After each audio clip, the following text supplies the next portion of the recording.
Okay. So I'm Amelia, and this is Spencer. He's out of the camera. He's in the other room. Say hi, Spencer. Hi, Spencer.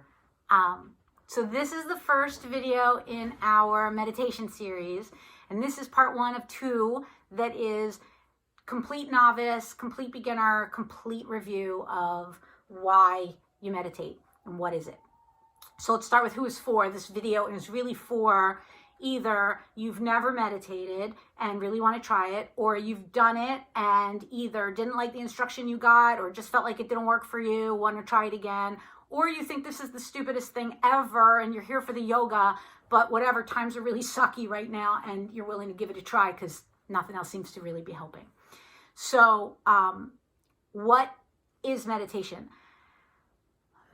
For me, I'm going to start with the thing that meditation is not, because I think that that's the biggest misunderstanding about it. Meditation is not the process of emptying your mind. And I think that that is a really big misconception. So you can't necessarily completely empty your mind forever. It would be nice, but I don't do it. Do you do that? Do you empty your mind? No. It's impossible. No, can't do it. So really what it is, really what meditation is knowing your mind, learning and understanding how your mind works and observing it and letting go of judgment of it. And the absolute biggest space where meditation will benefit is the ability to separate out stories from reality.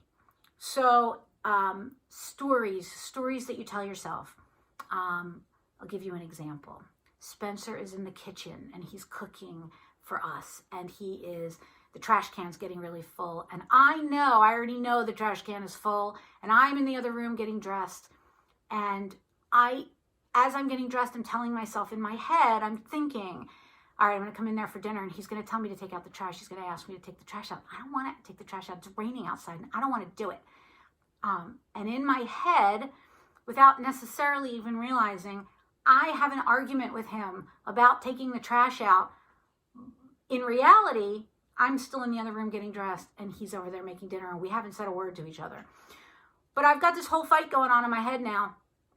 And when I get into the kitchen and Spencer says, didn't even ask, he maybe asks me to push down the trash, maybe says, hey, wow, the trash is really getting full, maybe does ask me, who knows, whatever he says, I bring that whole fight I had in the other room into the kitchen with me, and I snap at him, and I don't respond in a way that matches what he had said to me, and the next thing you know, we're having an argument.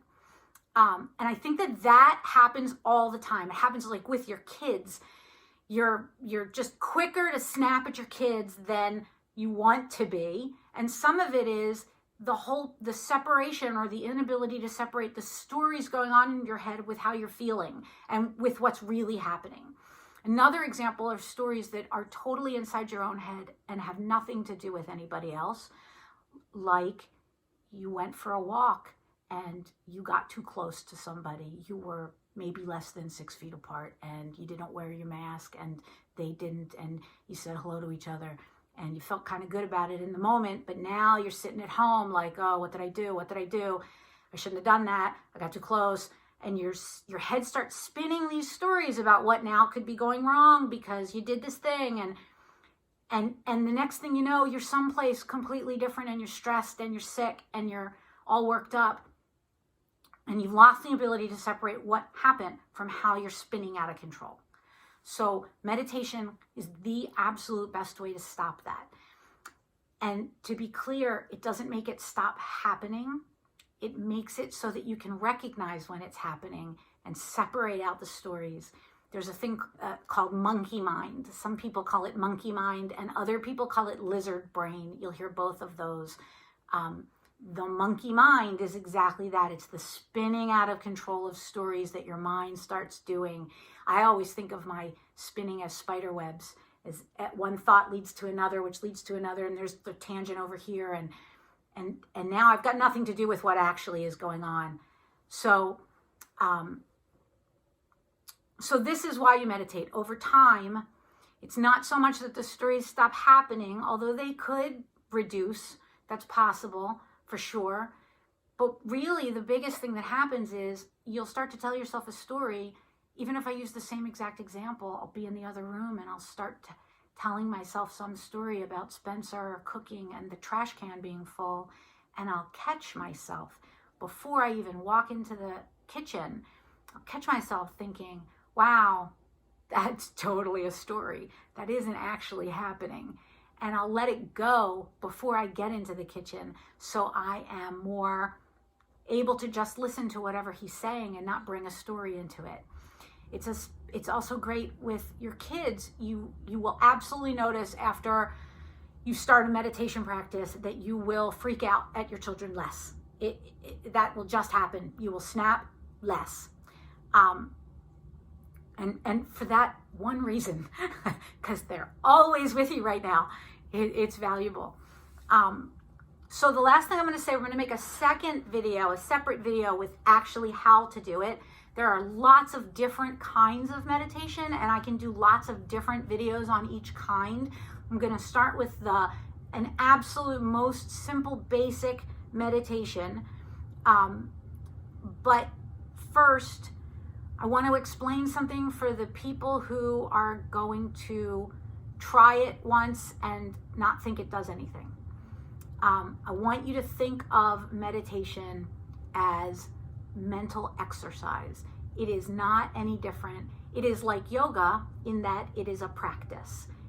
It is always a practice, and you are always improving and learning more about your mind and how it works and your reactions to things. And over time, you get new and different lessons, and the value increases. So it is just like yoga in that way.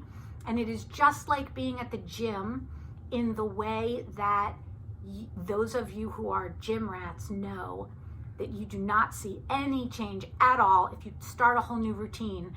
You have to give yourself 8 weeks before you can see any physical difference in what you're doing.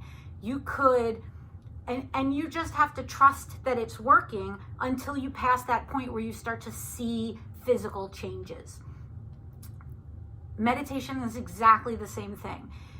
You will meditate for a few weeks even, and maybe feel like nothing's happening. And just like with working out at the gym, you could feel like nothing's happening, but that does not mean that nothing is happening.